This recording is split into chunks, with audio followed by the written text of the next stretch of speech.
Je voudrais aborder deux choses. D'abord, revenir sur l'esprit, sur le dogme de la co-rédemption, en vous donnant un texte qui a été publié tout récemment, et vous donner la déclaration de Monseigneur Vigano, l'ancien nonce à New York. Je vais d'abord commencer par cette déclaration du nonce, qui me fait penser à la déclaration de Monseigneur Lefebvre du 21 novembre 1976. Et ensuite, nous donnerons un exposé d'un professeur de théologie des facultés catholiques, à Rome, je crois, qui donne un exposé positif du dogme de la co-rédemption. Alors que nous avons, dans l'entretien précédent, parlé de l'exposé théologique, dogmatique de ce dogme, ou de ce qui devrait être aujourd'hui défini, défilé Definita Catholica. Donc commençons par les propos étonnants tenus par le pape François sur la co-rédemption. C'est la source que j'utilise, c'est Riposte catholique, j'avais oublié, qui dans la date du 17 décembre 2019. Ce texte de Monseigneur Vigano doit être absolument lu, connu et médité. D'abord, présentons le problème. Donc, dans son encyclique, ou sa lettre apostolique de Pie XI, Ecclesia Dei Afflicta, Pie XI avait déclaré le 30 novembre 1933, le Rédempteur se devait par la force d'associer sa mère à son œuvre. C'est ce que nous avons démontré. Et c'est pour cela que nous l'invoquons sous le titre de co-rédemptrice. Elle nous a donné le Sauveur. Nous l'avons expliqué, elle a consenti volontairement à la venue du Sauveur Rédempteur. Elle l'a conduit à son œuvre de rédemption jusqu'à la croix et elle a partagé avec lui les souffrances de l'agonie, un glaive nous transpercera le cœur, et de la mort à laquelle Jésus consommait le rachat de tous les hommes. Voilà une déclaration solennelle de Pie XI. Mais le pape François a estimé le 12 décembre 2019, lors d'une cérémonie, lors d'une messe, que la Vierge Marie n'était pas co-rédemptrice et qu'il n'était pas nécessaire de perdre du temps, ce sont ses propres mots, avec ses tonterias en espagnol, avec ses absurdités, ses sottises, ses inepties, voilà le sens du mot espagnol, utilisé par le pape.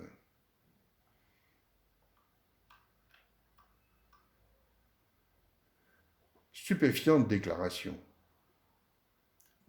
Prononcée, je donne des précisions historiques, lors de l'hominie de la messe de Notre-Dame de Guadalupe à Saint-Pierre de Rome le 12 décembre 2019. La Vierge Marie, dit-il, n'est pas une co-rédemptrice. Il n'est pas nécessaire de perdre du temps, c'est son expression, avec de nouveaux dogmes, a déclaré le pape François dans la messe dédiée à la Vierge de Guadalupe, le 12 décembre 2019, qui a qualifié l'idée de ce nouveau dogme de non-sens. Selon le Saint-Père François, il est absurde, du moins, la suggestion même de proclamer de nouveaux dogmes mariaux. Elle n'a jamais, voilà son argument, elle n'a jamais voulu pour lui-même ce qui appartenait à son fils, ou pour elle-même, ce qui appartenait à son fils, a affirmé le pape François. Elle ne s'est jamais présentée comme co-rédemptrice. non, mais disciple. Et il insista, elle n'a jamais volé pour elle ce qui appartenait à son fils, préférant le servir, parce qu'elle est mère. Elle donne la vie. Et il conclut, quand ils viennent à nous avec l'idée de la déclarer co-rédemptrice ou de proclamer ce dogme, ne nous perdons pas dans l'absurdité. Outre la forme, vous concéderez, et donc le ton particulièrement incisif ou agressif, sur le fond, on ne peut que déplorer le refus présenté comme irrévocable d'une initiative présentée comme une absurdité, qui cependant, comme on va le voir, a bénéficié de la faveur de nombreux papes, théologiens et saints. Enfin, il est dommage que ces propos polémiques aient été tenus dans l'action liturgique de la Sainte Messe, pendant l'homélie. Ils auraient mieux fait l'objet d'un discours avec une réflexion nuancée et prononcée sur un ton plus paternel. Avant de revenir sur cet exposé de théologie positive sur la co-rédemption que vous trouvez, je vous lis, dans la riposte catholique du 17 décembre 2001, je voudrais revenir vous citer rapidement la déclaration énergique que vient de publier tout récemment Monseigneur Vigano, ancien nonce à New York. Je vous dis que ce texte de Monseigneur Vigano, Carlo Maria Vigano, est de la teneur du texte même de celui de Monseigneur Lefebvre du 21 novembre 1976. Oui, nous vivons une crise de l'Église très grave. Monseigneur Vigano accuse le pape François de démanteler le siège de Pierre et de souffrir d'intolérance mariale.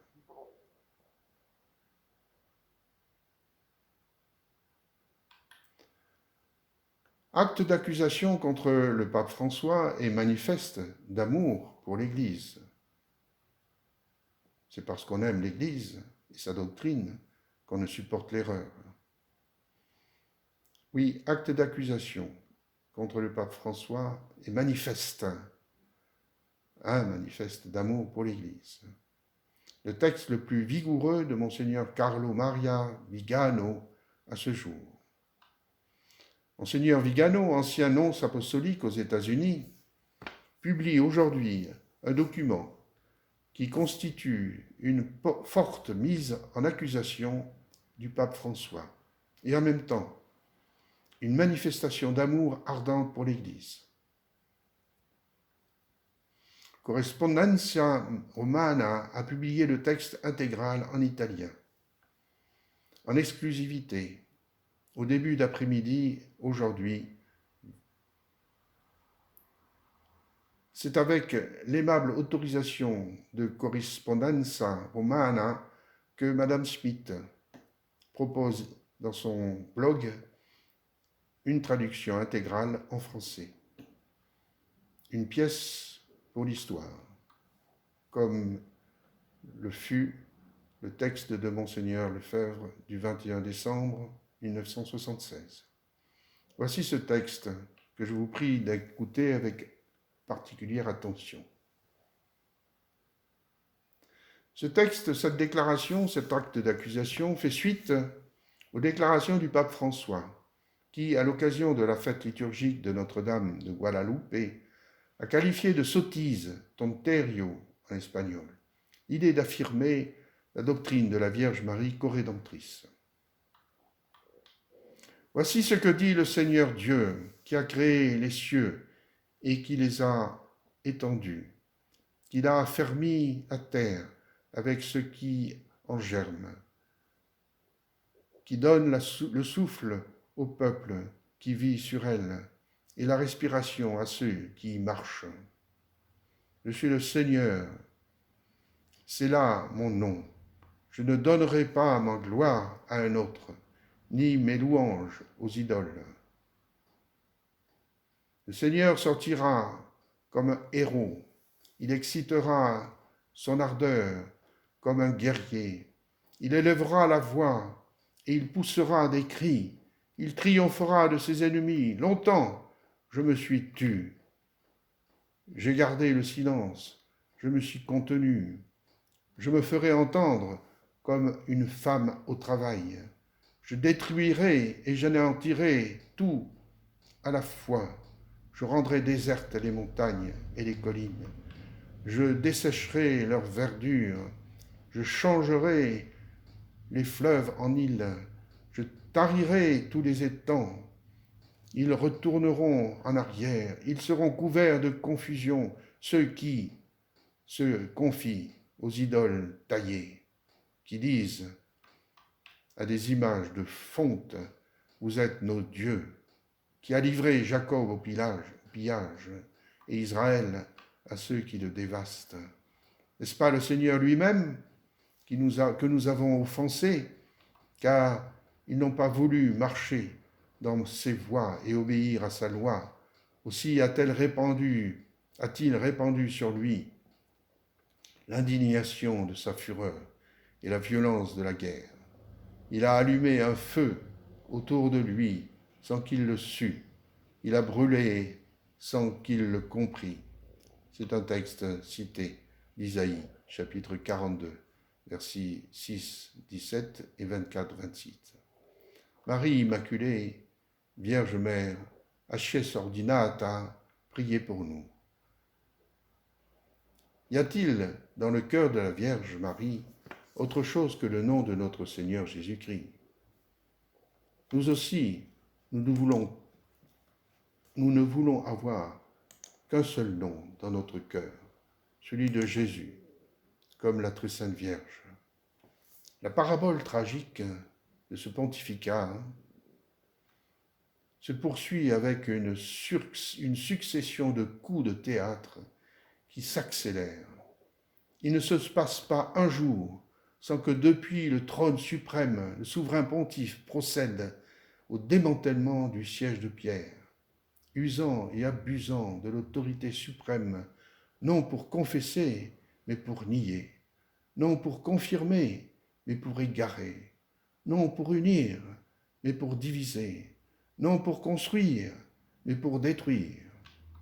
Hérésie matérielle, hérésie formelle, idolâtrie, superficialité de toutes sortes, le souverain pontife Bergoglio ne cesse d'humilier obstinément la plus haute autorité de l'Église, en démystifiant la papauté, comme l'aurait dit peut-être son illustre compagnon Karl Rahner.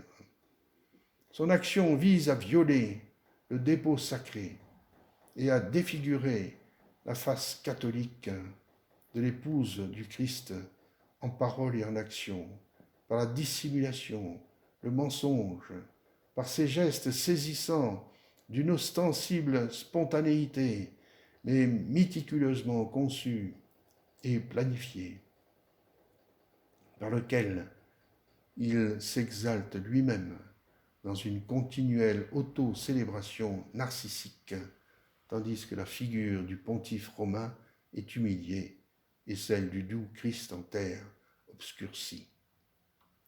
Son action se sert de l'improvisation magistrale, et ce magistère à bâton rompu, liquide, insidieux, comme des sables mouvants, non seulement à haute altitude, à la merci des journalistes du monde entier, dans ces espèces éthérées qui peuvent mettre en évidence un délire pathologique de toute puissance illusoire, mais aussi lors des cérémonies les plus solennelles qui devrait inciter au tremblement sacré et au révérencieux respect.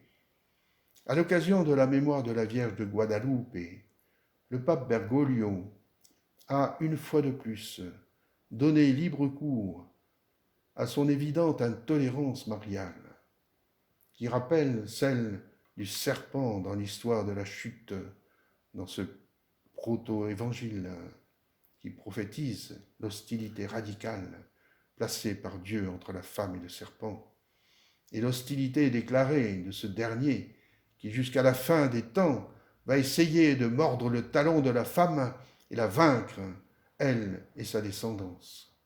Celle du souverain pontife constitue une agression manifeste contre les prérogatives et les attributs sublimes qui font de l'Immaculée, Mère de Dieu toujours vierge, le complément féminin au mystère du Verbe incarné, intimement associé à lui dans l'économie de la rédemption. Après l'avoir réduite à n'être que la voisine d'à côté, ou la migrante qui fuit, ou la simple laïque connaissant les défauts et les crises d'une femme quelconque marquée par le péché, ou le disciple qui n'a évidemment rien à voir, rien à nous apprendre, après l'avoir banalisé et désacralisé, à l'image de ces féministes qui gagnent du terrain en Allemagne avec leur mouvement Marie 2.0, visant à moderniser la Vierge pour en faire un simulacre à leur image et ressemblance, le pape Bergoglio est allé encore plus loin à propos de l'auguste reine et mère de l'Immaculée de Dieu, et mère immaculée de Dieu, qui s'est métissée avec l'humanité et a métissé Dieu lui-même. En l'espace de quelques plaisanteries, il a frappé au cœur le dogme marial et le dogme christologique qui lui est lié. Les dogmes mariaux sont le sceau apposé sur les vérités catholiques de notre foi, définies lors des conciles de Nicée, d'Éphèse, de Chalcédoine. Ils sont le rempart indestructible contre les hérésies christologiques et contre le déchaînement furieux des portes du monde souterrain. Ceux qui les traversent et les profanent montrent qu'ils sont du côté de l'ennemi. Attaquer Marie, c'est s'aventurer contre le Christ lui-même. Attaquer la mère, c'est se lever contre le Fils et se rebeller contre le mystère même de la très sainte Trinité. La Théotokos immaculée, terrible comme une armée rangée en bataille, Acies ordinata, livrera bataille pour sauver l'Église et détruire l'armée de l'ennemi déchaîné qui lui a déclaré la guerre, et avec lui toutes les pachamamas démoniaques retourneront définitivement en enfer. Le pape Bergoglio ne semble plus contenir son incapacité à supporter l'Immaculée, et il ne parvient même pas à la cacher, cette apparence dévotion ostentatoire, toujours sous les projecteurs des caméras, alors qu'il a abandonné la célébration solennelle de l'Assomption et la récitation du rosaire avec les fidèles qui remplissaient la cour de Saint-Damas et la loggia supérieure de la basilique de Saint-Pierre sous Saint Jean-Paul II et le pape Benoît XVI. Le pape Bergoglio utilise la Pachamama pour briser la Vierge de Guadalupe. L'intronisation de cette idole amazonienne jusque sur l'autel de la confession de Saint-Pierre n'était rien de moins qu'une déclaration de guerre à la dame et la patronne de toutes les Amériques, qui, par son apparition à Juan Diego, a détruit les idoles démoniaques et conquis les Indiens pour le Christ et pour l'adoration du Dieu très vrai et unique grâce à sa médiation maternelle. Et ce n'est pas une légende.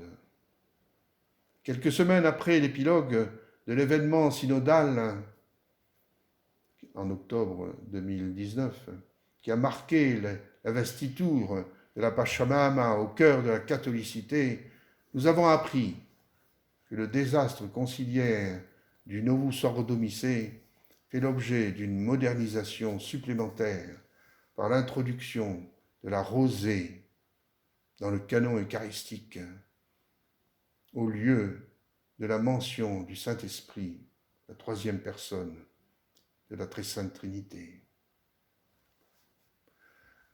C'est un pas supplémentaire dans le sens de la régression vers la naturalisation et l'immanentisation du culte catholique, vers un novissimus ordo panthéiste et idolâtre.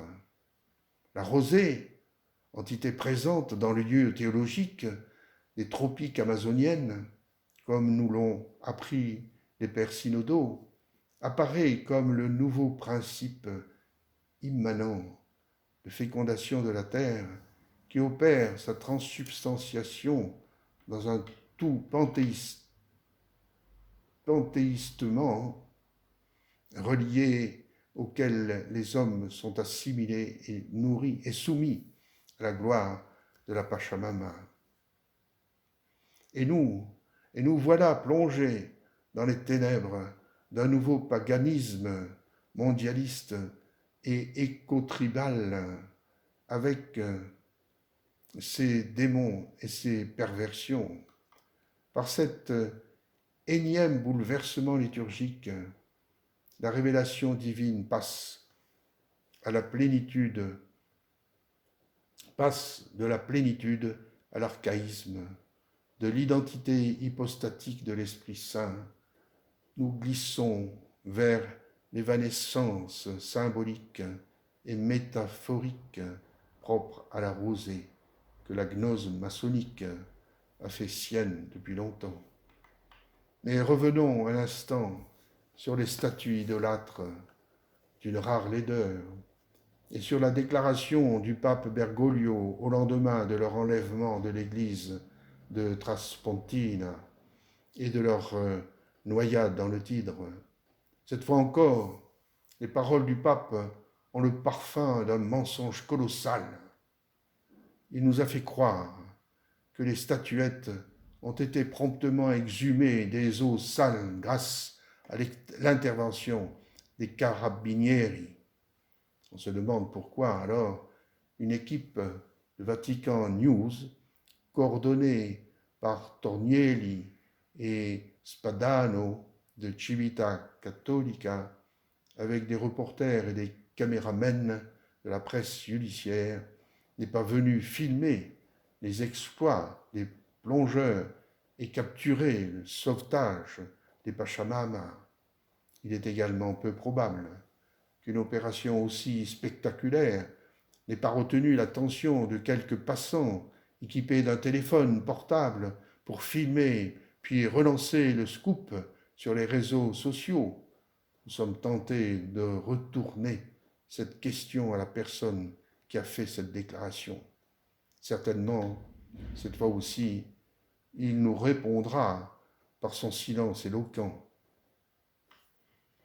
Depuis plus de 6 ans maintenant, nous sommes empoisonnés par un faux magistère, une sorte de synthèse extrême de toutes les idées fausses conciliaires et des erreurs post-conciliaires qui se sont propagées imparablement sans que la plupart d'entre nous ne s'en aperçoivent.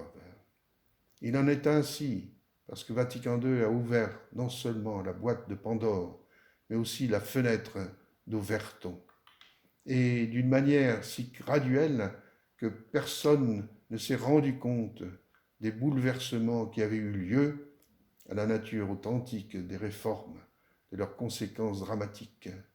Nous n'avons même pas pensé à avoir de soupçons à l'égard de celui qui se trouverait réellement aux commandes de cette gigantesque opération subversive que le cardinal moderniste Suenens appelait de 1789 de l'Église catholique.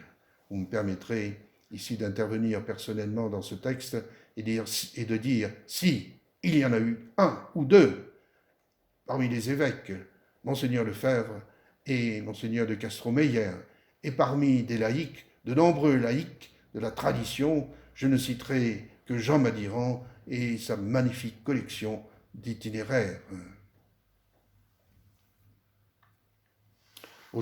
Ainsi, au cours de ces dernières décennies, le corps mystique s'est lentement vidé de son sang par une hémorragie que rien ne pouvait arrêter.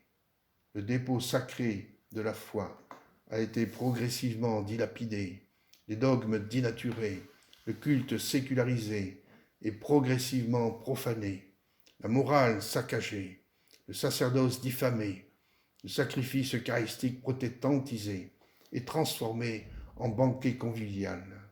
J'interviendrai ici personnellement pour dire combien cette vérité est vraie, mais qui a, il y a déjà plus de 40 ans, vu ce danger, ce dépôt sacré menacé, qui s'est élevé contre ce culte sécularisé et progressivement profané, qui s'est élevé et qui a voulu restaurer le sacerdoce diffamé, le sacrifice eucharistique protestantisé, mais il y a un nom, c'est celui de Monseigneur Lefebvre, qu'il faut ici nécessairement citer. Maintenant, l'Église est inanimée.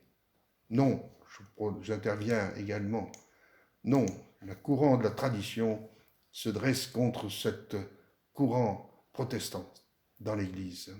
Maintenant, l'Église est inanimée, couverte de métastases, dévastée.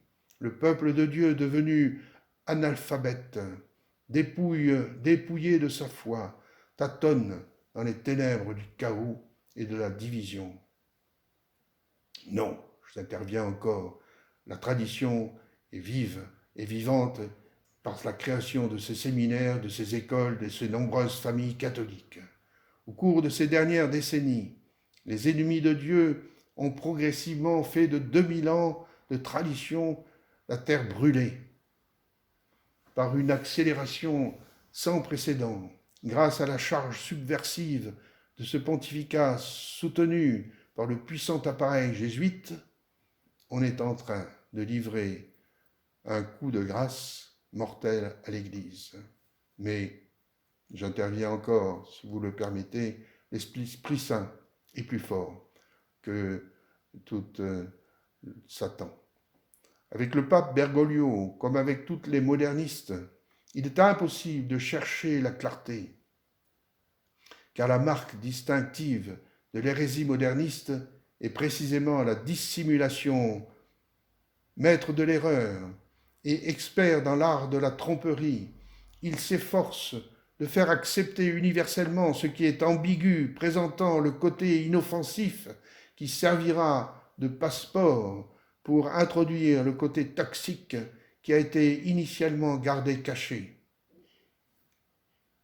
Ainsi, le mensonge répété avec obstination et obsession finit par devenir vrai et accepté par la majorité. Sauf, j'interviens là encore personnellement, sauf par la tradition, le courant de la tradition. Typiquement moderniste aussi est la tactique de soutenir ce que l'on veut détruire, en utilisant les termes vagues et imprécis, en favorisant l'erreur sans jamais la formuler clairement. C'est exactement ce que fait le pape Bergoglio, avec son amorphisme qui dissout les mystères de la foi, avec l'approximation doctrinale qui lui est propre, par laquelle il métisse et démolit les dogmes les plus saints, comme il l'a fait avec les dogmes mariaux de la Mère toujours Vierge de Dieu. Le résultat de cet abus de pouvoir, nous l'avons sous les yeux, une Église catholique qui n'est plus catholique, un récipient vidé de son contenu authentique et rempli de marchandises de pacotille. L'avènement de l'Antéchrist est inévitable. Il fait partie de l'épilogue de l'histoire du salut. Mais nous savons que c'est la prémisse du triomphe universel du Christ et de sa glorieuse épouse. Ceux d'entre nous qui n'avons pas été trompés par ses ennemis de l'Église, enfermés dans le corps ecclésial, devons nous unir et faire tout front commun contre le malin, vaincu depuis longtemps, mais encore capable de nuire et de provoquer la perdition éternelle des multitudes, et dont la Sainte Vierge, notre condottiera, écrasera définitivement la tête. Maintenant, c'est notre tour, sans équivoque, sans nous laisser chasser de cette Église, dont nous sommes les enfants légitimes et dans laquelle nous avons le droit sacro-saint de nous sentir chez nous, sans que la horde haineuse des ennemis du Christ nous fasse sentir marginalisés, schismatiques et excommuniés. Ne fût-ce pas, si j'interviens là encore, l'attitude merveilleuse de Monseigneur Lefebvre, qui a toujours affirmé l'abus de pouvoir utilisé par les pontifes contre lui alors qu'il ne défendait que la foi catholique et les dogmes catholiques et la messe catholique. Maintenant, c'est notre tour. Le triomphe du cœur immaculé de Marie, co-rédemptrice et médiatrice de toutes les grâces, passe par ces petits, certes fragiles et pécheurs, mais du signe absolument contraire à celui des enrôlés dans l'armée de l'ennemi. Petits, consacrés sans aucune limite à l'Immaculée pour être son talon, la partie la plus humiliée et méprisée, la plus détestée par l'enfer, mais qui, avec eux, avec elle, écrasera la tête du monstre infernal. Saint Louis Grignon de Montfort s'est demandé, mais quand ce triomphe aura-t-il lieu? Dieu seul le sait. Notre tâche est de veiller et de prier, comme le recommande ardemment Sainte Catherine de Sienne. Et je me permets d'intervenir. On peut citer aussi, comme le fait et l'a fait Monseigneur Lefebvre et ces nombreux prêtres qui sont sortis de ses mains, d'évêques, comme le recommande ardemment Sainte Catherine de Sienne. Hélas, je meurs et cependant je ne puis mourir. Ne restez pas endormis dans la négligence. Faites au moment présent ce qui est possible. Consolez-vous en Christ Jésus, le doux amour. Noyez-vous dans le sang du Christ crucifié. Mettez-vous en croix avec le Christ crucifié. Cachez-vous dans les plaies du Christ crucifié. Baignez-vous dans le sang du Christ crucifié. Et je me permettrai d'ajouter à cette magnifique appel, invocation, eh bien, gardez donc, si vous le voulez, la fidélité à la messe tridentine, qui est le sang du Christ perpétué dans le temps. L'Église est enveloppée par les ténèbres du modernisme, mais la victoire appartient à notre Seigneur et à son épouse. Nous voulons continuer à professer la foi éternelle de l'Église face au rugissement du mal qui l'assiège.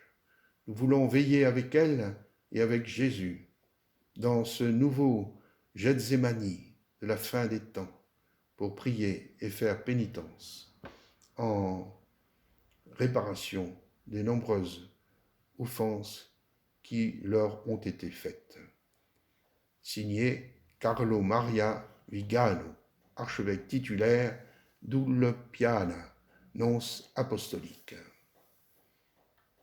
Ce texte a été traduit avec l'aimable autorisation de Correspondenza Romana qui a fait la publication exclusive en italien ce 19 décembre à 14 heures. Et je me permets de vous rappeler que vous pouvez joindre et relire le texte et la déclaration de Monseigneur Lefebvre du 21 novembre 1976. Il avait déjà tout vu et il s'était déjà porté contre ces attaques virulentes qui bouleversent l'Église depuis Vatican II.